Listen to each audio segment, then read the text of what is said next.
As we established within part 1, Dante and Vergil's personality will remain unchanged. However, their values will definitely change. So let's kick things off by describing the personality of Vergil and Dante within this new reality. We are going to do so by observing their childhood. I would like to mainly focus on this time period because using traits we see during adulthood can be a little tricky, because we are not definitively sure if those traits were always there or were developed because of their life experiences after their separation. So I want to refrain from using these adult traits as evidence for as long as I can. I'll let you know when I have to bend the rules per se, to be able to give a more descriptive personality for Dante and Vergil. From what we've been able to see in the Visions of V manga, both Vergil and Dante would fight each other with wooden swords. This seems to have been how they primarily played together, and demonstrates a fondness for physical activity. But Dante had more of an affinity towards it than Vergil did.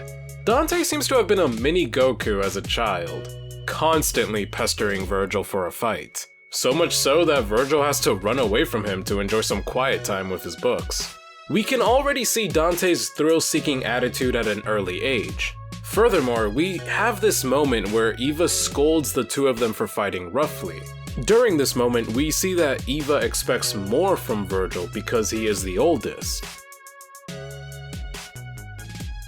From here, we can infer that Vergil was most likely held to a higher standard than Dante was. Therefore, it's highly likely that this caused Vergil to develop his conscientious personality. Conscientiousness refers to a dimension of personality that holds traits involving responsibility.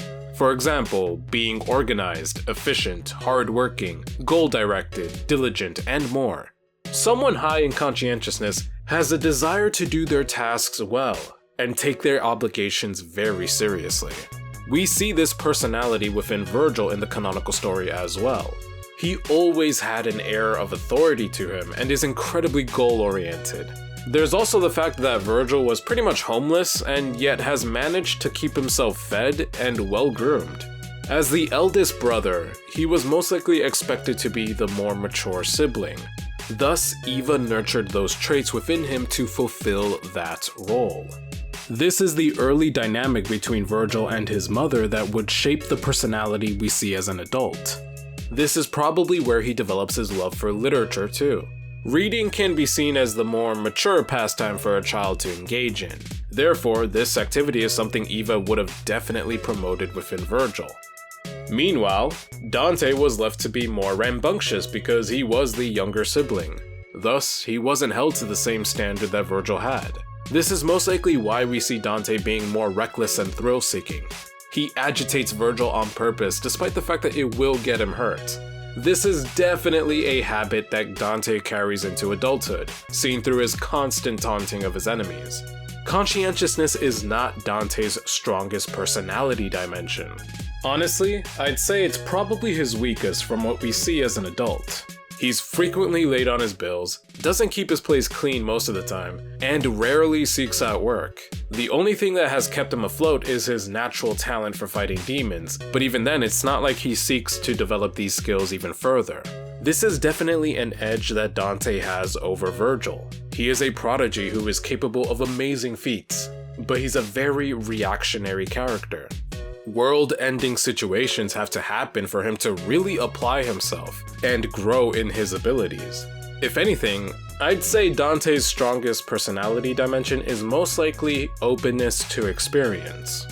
This is a personality dimension that is more about creativity. It includes traits like being imaginative, open-minded, having a preference for variety, aesthetic sensitivity, and more.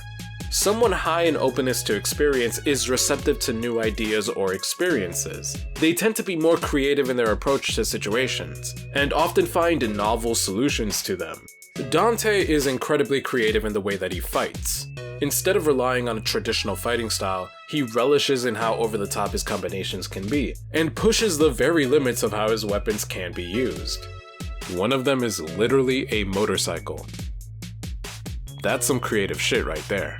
He's explored different places for his job, and has even dropped everything to go live in hell without a second thought. Dante isn't someone who remains attached to familiar routines or settings. Although these are observations from his late adolescence to adulthood, I believe they are byproducts of his early upbringing as the rambunctious little sibling.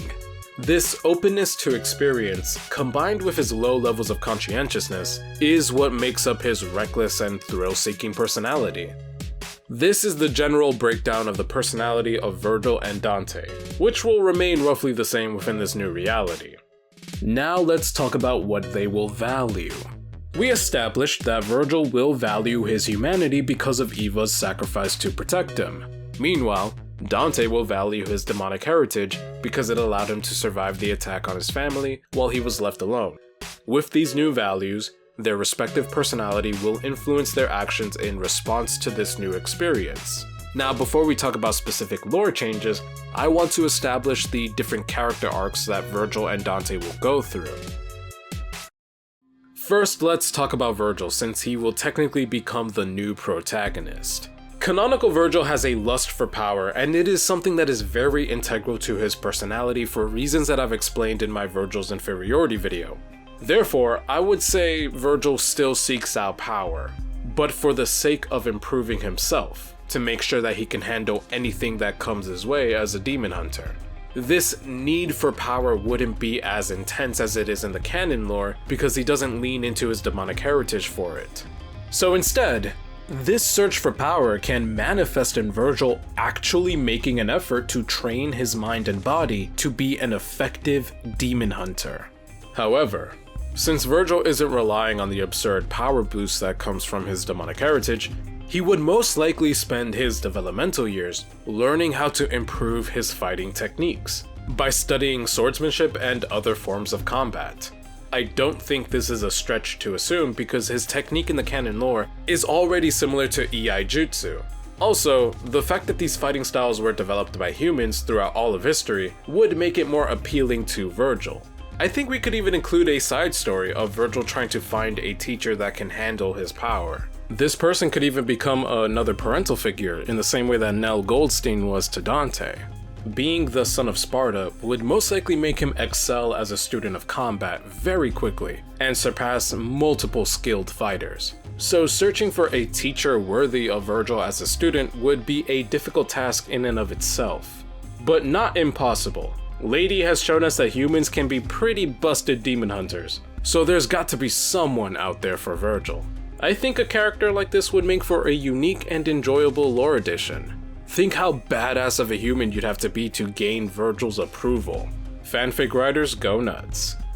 Also, unlike Dante, Vergil would most likely keep his huge arsenal of devil arms that come his way through his adventures. There may be some reluctance in having to rely on them, but his conscientious personality would make him keep them as a backup plan depending on the threat level. This is how I believe Vergil's lust for power would manifest in this new reality. In the canonical story, Vergil's search for power is motivated by those feelings of inferiority that came with his traumatic experience. As one of my viewers put it, power is the currency of control for Vergil. By having power, he remains in control of his life, because he will have the strength to never be vulnerable again. This characteristic will remain, but Eva's sacrifice would direct his need for control differently. A direct and visual display of selflessness will motivate Vergil to want complete control over everything related to his profession. He would want to handle every job on his own, much to his own detriment in terms of mental health, and would prefer not to have others be involved in order to minimize the casualty risk.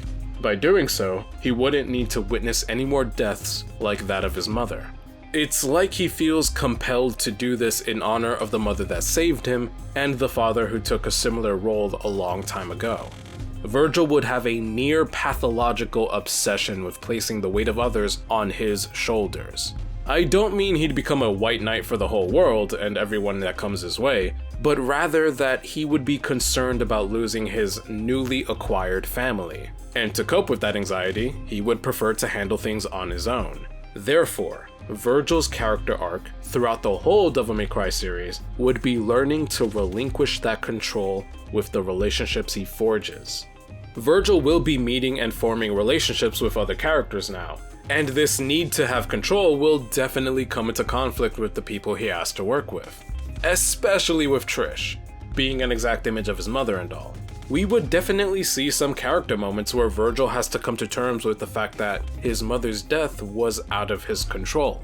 With each installment of the series, Vergil would learn to forgive himself for what happened to Eva, and lessen his protective hold on others to the point where he no longer feels the need to look after everyone. Dante never had a lust for power, but seeing as how he now values the strength that comes with his demonic heritage, we can say that there is more of an effort on his part to remain powerful. What would separate Dante from Vergil is his understanding of what power brings him. While Vergil seeks control, Dante seeks freedom. In my Dante's Humanity video, I briefly mentioned towards the end that Dante is a character who is burdened by the sins of his father. This is something Eva wished Dante didn't have to go through, hence the whole "a new beginning" speech that she gave Dante before passing away. Canonical Dante could never let go of the losses he has suffered, so he reclaimed his name and decided to hunt demons for the rest of his life. Now, what if our new Dante still held onto that feeling of being burdened by someone else's actions, and sought freedom from that? If Dante remains powerful, then he would never be used as some sort of pawn to be taken advantage of. Instead of being a helpless victim in someone else's story, he will be strong enough to live his life freely, thus turning Dante into a chaotically neutral kind of character. A loose cannon that does what he wants, whenever he wants, however he wants. This new lifestyle is reinforced by his demonic strength and his natural talent for fighting. His desire for freedom and his recklessness would make Dante a wandering mercenary, hunting down human or demonic targets, who has very little care for anything or anyone, especially if he thinks they are weak. Dante would adopt a philosophy very similar to Guts within the first couple volumes of Berserk. Power is what allows Dante to live his life the way he wants without anyone trying to impose their own will on him. Anyone who is weak enough to be taken advantage of or die in the path of someone stronger is not worthy of life. I believe this would be the ideology Dante would adopt, considering that he relied on his inherent strength to survive his incredibly traumatic experience, and that his personality is that of a reckless thrill seeker. Freedom would be necessary for him to pursue those thrills in the first place. Although Dante would revel in his inherited power, he would absolutely despise the fact that there would be demons or people who would try to manipulate, use, or straight up kill him simply because of his heritage. Therefore, Dante's character arc would involve learning to trust in anyone.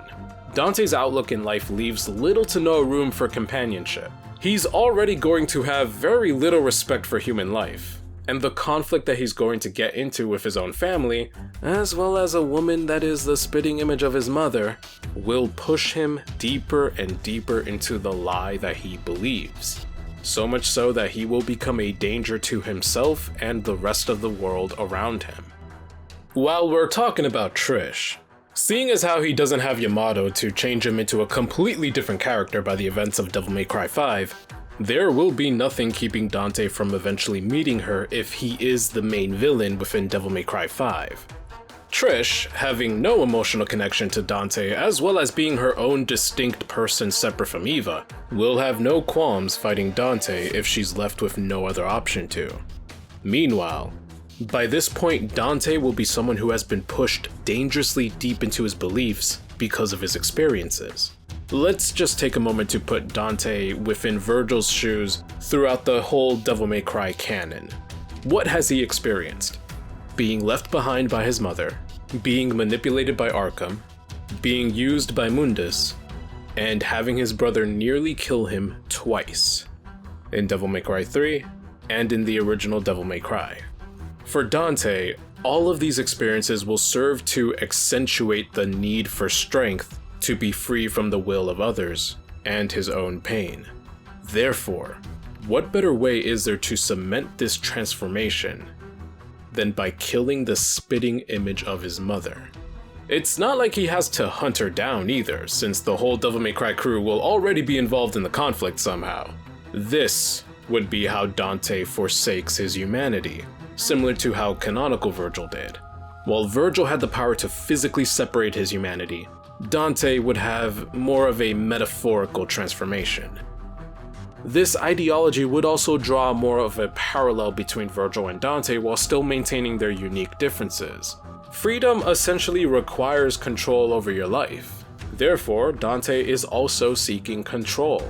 The difference is that Dante seeks control to protect himself, while Vergil seeks control to protect others.